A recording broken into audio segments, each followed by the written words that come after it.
हम उस इम्पोर्टेंस को भी जानेंगे कि क्या इम्पोर्टेंस होती है आपके फिजिकल की, क्या इम्पोर्टेंस है आपके मेडिकल की, कहाँ पर आपका डेडिकेशन चाहिए, कहाँ पर आपका डिवोशन चाहिए, कहाँ पर आज के आपके अंदर डिसिप्लिन चाहिए, और वो कौन कौन छोटी छोटी बातें हैं जो हमको आगे बढ़ने के लिए प्रोत्साहित करेंगे। मैं एक बार तुमको अगर अंतर्राष्ट्रीय स्तर की ओर ले चलूं तो आप सोचिए कि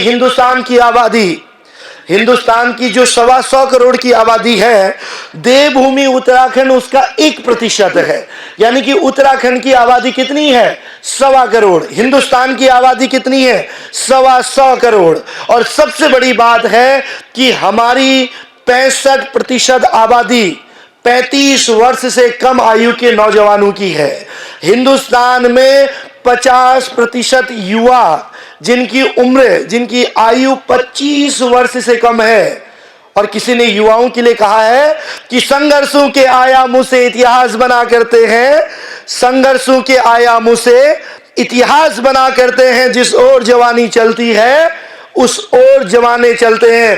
कहने का मतलब यह है कि अगर हमको कहना है कि माता भूमि पुत्रो अहम पृथिव्या जैसे भाव अगर लाने हैं तो वो हिंदुस्तान की ही युवा पीढ़ी ला सकती है। क्योंकि पूरे विश्व में अगर आज कोई युवा देश है, अगर कोई युवा राष्ट्र है तो वो आपका भारत है।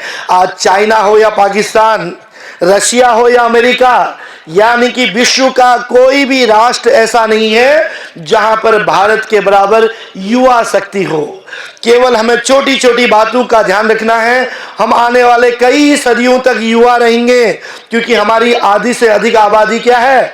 युवा है। और हम सब जानते हैं कि जब हम इस विद्यालय में बैठे हैं तो राष्ट्रीय और अंतर्राष्ट्रीय स्तर पर हमारी देश की रक्षा के लिए, अखंड भारत के निर्माण के लिए, हम सब की रक्षा के लिए, हम सब की दीर्घायु के लिए, किसी का भाई, किसी का पिता, किसी का पुत्र, और इस देवभूमि उत्तराखंड पूरा हिंदुस्तान का 1% है, लेकिन यहां हर घर का एक जवान इस समय सियाचिन में है। कश्मीर से लेकर कन्याकुमारी तक है। यानी कि देश का एक जवान, किसी का पिता, किसी का पुत्र, किसी का भाई, वो आप सब की रक्षा के लिए, हम सब की रक्षा के लिए, इस देवभूमि उत्तराखंड की रक्षा के लिए अपनी शहादत तक दे देता है। तो उस समय जब देश का जवान न कभी क्षेत्रवाद की बात करता है, न कभी जातिवाद की बात करता है, कभी किसी वाद में नहीं पड़ता है, वो तो केवल एक बात जानता है, अखंड भारत, जननी जन्मभूमिश्च स्वर्गादपि गरीयसी की भावनाओं को लेके वो अगर -डिग्री टेम्परेचर में खड़ा हो सकता है तो इस विद्यालय में पढ़ने वाला बच्चा 8 घंटे अच्छे से क्यों नहीं पढ़ सकता? वो देश के उन जवानों के लिए, उनकी शहादत के लिए, उनकी दीर्घायु के लिए, अखंड भारत के लिए, अपने माता पिता की दीर्घायु के लिए अपने आप को क्यों नहीं बदल सकता? उन छोटी छोटी बातों पर भी हम जाएंगे। मैं अपने भैया बहनों को कहना चाहता हूं कि जब हम यहां पर पढ़ाई कर रहे हैं, हम 6 to लेके 12th की बच्चे यहां पर बैठे हैं, 5th के बच्चे भी बैठे हैं। आप सोचिए कि ये 5वीं से लेके 12वीं तक की जो पढ़ाई होती है, ये छोटे छोटे फिजिक्स, केमिस्ट्री, बायो के क्वेश्चन, ये हिस्ट्री, ज्योग्राफी, समाजशास्त्र, ये हिंदी व्याकरण के छोटे छोटे क्वेश्चन, यही कल जब IAS और PCS के एग्जाम में हमको आगे बढ़ने के लिए हौसला देते हैं। लेकिन उसी समय जो सबसे महत्वपूर्ण है, जो सबसे बड़ी ताकत है, वो आपकी ताकत है आपका शरीर, आपका मानसिक विकास, आपका फिजिकल, आपका मेडिकल। और जब हम भैया बहन इस विद्यालय में पढ़ते हैं तो हम सब जानते हैं कि हमारे मम्मी पापा बहुत संघर्ष करते हैं। इसमें से बहुत सारे भैया बहनों के मम्मी पापा क्या कर रहे हैं? कोई प्राइवेट में है, कोई सरकारी में है, कई के छोटी मोटी 5-7 हजार की नौकरी भी कर रहे हैं। किसी के पापा इस समय आर्मी में होंगे, कोई अर्धसैनिक में होंगे, कोई पुलिस में होंगे। आप सोचिए ना कि हर माँ बाप अपने बच्चों के लिए अपना पूरा जीवन लगा देता है। हर माता पिता अपने बच्चों के लिए अपनी आयु को, अपनी बीमारियों को नजरअंदाज करते हुए केवल इस बात के लिए जीवित रहते हैं कि उसकी बेटी अच्छे से पढ़ ले, उनका बेटा पढ़ के अपने पैरों में खड़ा हो जाए, उनकी बिटिया आगे चल के अपने पैरों में खड़े हो, ताकि कल समाज में उसको पद, प्रतिष्ठा और मान मिले। मेरा नाम नितेश चमोली है, क्लास 12th का मैं छात्र हूँ। जी नितेश, मैं बस यही कहना चाहता हूँ कि जैसे आपने नशे के बारे में बताया कि नशा बुरा है, ये है वो है, तो ऐसा नहीं है, जिसने भी नशा बनाया होगा उसने ये सोच के नहीं बनाया कि लोग इसको ज़्यादा यूज़ करेंगे, नशा बनाएंगे इसको। पहले उसने एक मेडिसिन की तरह बनाया होगा ड्रग को। एक मेडिसिन रहेगी, जितनी भी मात्रा में उसको कंज्यूम करेंगे वो एक मेडिसिन का काम करेगी।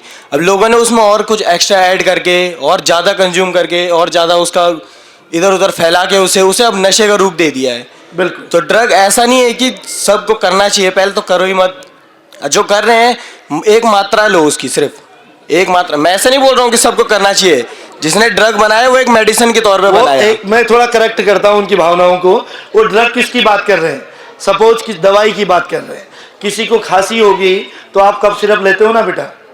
कैंसर की बीमारी अगर किसी को हो गई तो उसको भी ड्रग्स दे रहे हैं। आप समझना इस चीज़ को। नशा दो प्रकार का होता है। ये जो 15 साल से आपके बीच में आ रहा हूँ ना, ये भी एक नशा है। और जो नशे की बात वो कर रहे हैं, एक नशा क्या है? दवा के रूप में, जो जैसे हम पैरासीटामोल लेते हैं या हम कोई पेन किलर लेते हैं या कुछ भी लेते हैं। और एक नशा क्या है? जो आपके बॉडी को, आपको, आपके माइंड को खराब करता है। जी कैरी ऑन। तो जैसे सर ने अभी बता ही दिया कि कौन सा नशा है कौन सा नशा नहीं है। अब जैसे हम दवाई भी लेते हैं, अब उसमें भी mg होता है कि इतने mg की दवाई खानी है, इतनी mg की दवाई खानी है। अब हम उसी दवाई को अगर ज़्यादा मात्रा में ले लें तो हमें नींद आने लग जाती है। तो एक नशा हो गया। बिल्कुल। कि हमने उसे और ज़्यादा कंज्यूम किया तो हमें नींद आने लग गई, हमारे वो सर पे चढ़ गया हो, तो वो नशा हो गया। अब जैसे शौर्य भाई ने बोला कि ये चीज़ लोकल हो गई है कि हर जगह मिल रही है। अब ऐसा तो है नहीं, हम राशन लेने दुकान पे जाएंगे तो हम जाएंगे ना उसके पास। बिल्कुल। अब ऐसा तो है नहीं कि दुकानदार आ जाएगा लो भाई राशन खाओ। हम जाएंगे उसके पास, फिर वो हमें देगा। हम खुद से पैसे दे रहे हैं उस चीज़ के लिए। अब हम खुद नहीं जाएंगे तो वो चीज़ हम तक आएगी कैसे? तो भाई इतना ही कहना चाहूँगा कि आप लोग ना जाएं उस तरफ, सकारात्मक चीज़ों की तरह जाएं। धन्यवाद। Thank you. एक बार जोरदार तालियां छोटे भाई समोली के लिए।